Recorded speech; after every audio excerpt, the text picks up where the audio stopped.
चलिए student start करते हैं Python boot camp date and session का सेकेंड पार्ट। तो अभी तक सभी ने डाटा सेव करवाने के कोड्स को और डाटा देखने के कोड्स को अच्छे से समझ लिया है। तो डाटा सेव करने के लिए हम जो कमांड इस्तेमाल कर रहे हैं एसक्यूएल की, उसे पैरामीटराइज्ड मेथड कहते हैं।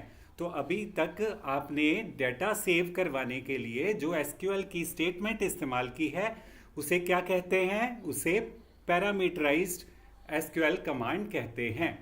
तो ये एक डाटा सेव करवाने का सिक्योर तरीका है। तो अब हम आपको डाटा सेव करवाने का दूसरा वे भी सिखा रहे हैं। दूसरे वे से भी आप डाटा को सेव करवा सकते हो। तो सेकंड आप जो वे देख रहे हो insert into table name statement का, उसे नॉन पैरामीटराइज्ड इंसर्ट स्टेटमेंट कहते हैं। तो इस तरह से आज सबसे पहले नॉन पैरामीटराइज्ड इंसर्ट मेथड का लिखने का वे और दोनों में डिफरेंस को समझेंगे। तो आपको पता है जब भी एसक्यूएल की कमांड लिखते हो आप एग्जीक्यूट फंक्शन के बीच में लिखते हो तो इंसर्ट इनटू टेबल नेम लिखना पड़ता है। तो स्टूडेंट्स क्या है? टेबल का नेम है। तो इसके बाद क्या लिखते हो आप? एट्रीब्यूट्स के नेम लिखते हो जो टेबल के बीच में आपने लिए हुए हैं। तो 3 एट्रीब्यूट्स हैं हमारे स्टूडेंट्स टेबल के अंदर। तो इसके बाद आप क्या लिखते हो? वैल्यूज लिखते हो। तो इस वे में राउंड ब्रैकेट के बाद आपको पहला डाटा देने से पहले single quote, double quote, plus लिखना है। तो पहला डाटा आपने किस में स्टोर किया था? लास्ट सेशन में आपने देखा जब सेव डाटा कर रहे हो आप तो एसआईडी नेम का आपने वेरिएबल लिया था। तो जिस भी वेरिएबल में आपका डाटा हो उस वेरिएबल का नेम आपने लिखना है। तो वेरिएबल नेम लिखने के बाद फिर प्लस डालना है और डबल कोट, सिंगल कोट डालना है। तो एक आपने वेरिएबल का नेम लिख दिया। इसी तरह कॉमा डाल के अब आपको सेकंड वेरिएबल का नेम लिखना है। तो नेम का भी आपने इसी वे से लिख लिया, सिंगल और डबल कोट के बीच में। और अब आपको थर्ड वेरिएबल का नेम लिखना है। कॉन्टेक्ट वेरिएबल है हमारा, तो ये भी सिंगल कोट, डबल कोट के बीच में आपको लिखना है, प्लस साइन भी डालना है। तो इस तरह से एसआईडी नेम और कॉन्टेक्ट, ये जो 3 वेरिएबल हमने लिखे ये क्या हैं? Variable names. ओके, तो फिर आपने राउंड ब्रैकेट क्लोज करके डबल कोट क्लोज करना है।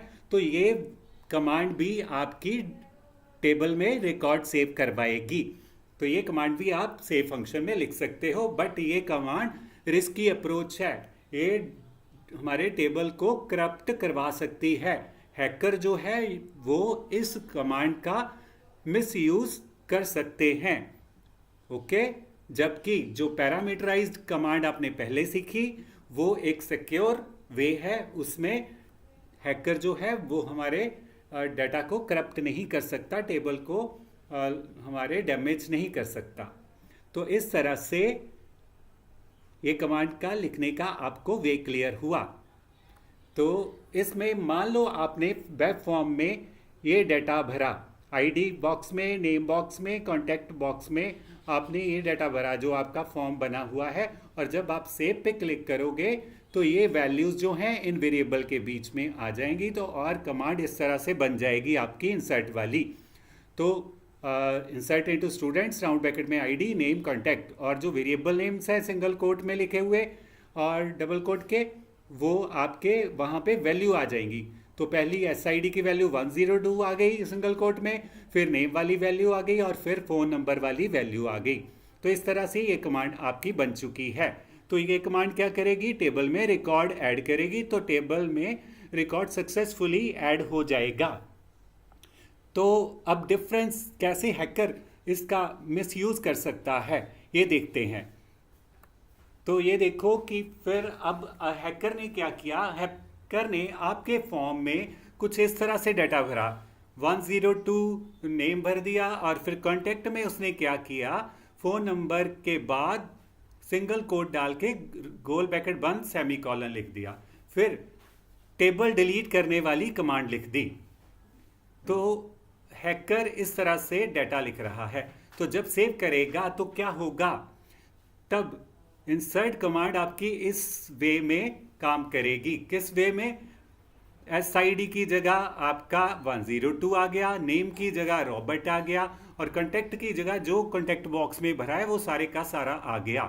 तो इस तरह से आपकी अब कमांड जो है इस तरह से बन गई। तो यहाँ पे कितनी कमांड बन गई? एक इंसर्ट कमांड बन गई पूरी, और दूसरी ड्रॉप टेबल वाली कमांड बन गई। और इसके ड्रॉप टेबल्स, टेबल का नेम सेमीकोलन, और सेमीकोलन के बाद जो माइनस माइनस डाला है ये एक तरह से कमेंट हो जाता है। तो इस तरह से ये दो कमांड बन गई। तो अब आपका एग्जीक्यूट फंक्शन एक कमांड नहीं रन करेगा, दो कमांड चलाएगा। एक तो रिकॉर्ड भी ऐड करेगा और दूसरा टेबल को डिलीट भी करवा देगा। तो आप क्या हुआ, हैकर ने आपका रिकॉर्ड तो ऐड कर दिया पर आपके टेबल को भी नुकसान कर दिया, टेबल पूरा डिलीट करवा दिया। तो इस तरह से ये कमांड जब चलेगी तो डेंजर है आपके टेबल के लिए। ओके, तो इस तरह से नॉन पैरामीटराइज्ड मेथड जो है वो इनसिक्योर है। और जो क्वेश्चन मार्क का इस्तेमाल करते हैं वो भी हम सीखेंगे क्यों वो सिक्योर वे है पैरामीटराइज्ड मेथड जो है। ओके, तो इस तरह से आपकी कमांड आप फिर से देख लो। इंसर्ट कमांड एक बन गई, दूसरी ड्रॉप टेबल नेम, और थर्ड जो है वो कमेंट की तरह मानी जाएगी। और इस तरह से जब आपकी कमांड एग्जीक्यूट नहीं चलाई तो आपके डेटाबेस में से टेबल ही डिलीट करवा दिया उसने, हैकर ने। ओके, तो आप समझ रहे हो नॉन पैरामीटराइज्ड वे का नुकसान। ओके, तो अब सीखते हैं कैसे अगर हम पैरामीटराइज्ड कमांड यूज करें तो उसका कैसे अफेक्ट होगा, कैसे चलेगी वो। तो क्या है, never build SQL queries by joining user input with SQL command. हमेशा पैरामीटराइज्ड मेथड यूज करना है, कभी भी आपको कौन सा भी नहीं इस्तेमाल करना है, नॉन पैरामीटराइज्ड मेथड नहीं इस्तेमाल करना है। तो अब हम देखते हैं पैरामीटराइज्ड कमांड जो आप इस्तेमाल कर चुके हो। रन करके देखना है अभी आपको, क्योंकि अभी हम आपको कोड लिखना सिखा रहे हैं, साथ में उस हर एक स्टेटमेंट का काम भी सिखा रहे हैं। तो ये देखो, अब जो आप कमांड पैरामीटराइज्ड वाली इस्तेमाल करते हो वो कैसे चलेगी अगर हैकर आपका ये डाटा भरेगा। तो आपकी कमांड कुछ इस तरह से दो पार्ट्स में बंट जाएगी। पहली command SQL part, insert into student ID name contact values, question mark वाला पार्ट अलग हो जाएगा, और जो वेरिएबल वाला पार्ट है वो अलग हो जाएगा। वहाँ पे वैल्यू आ जाएगी 102 रॉबर्ट, और तीसरा जो हैकर ने phone number drop table command के साथ भरा है। तो अब क्या होगा, जो पहला पार्ट है उसको एसक्यूएल वाला माना जाएगा। पैरामीटराइज्ड वाले तरीके में जो यहाँ पे क्वेश्चन मार्क तक का हिस्सा है उसको वो एसक्यूएल वाला मानेगा, और जो क्वेश्चन मार्क के बाद जो पार्ट दिया है वेरिएबल्स का उसको वो डेटा पार्ट मानेगा। तो उसको एसक्यूएल वाला हिस्सा नहीं मानेगा। तो यहाँ पे ड्रॉप टेबल कमांड जो है वो डेटा बन जाएगी, एसक्यूएल की कमांड नहीं मानेगा वो आपका एसक्यूएल।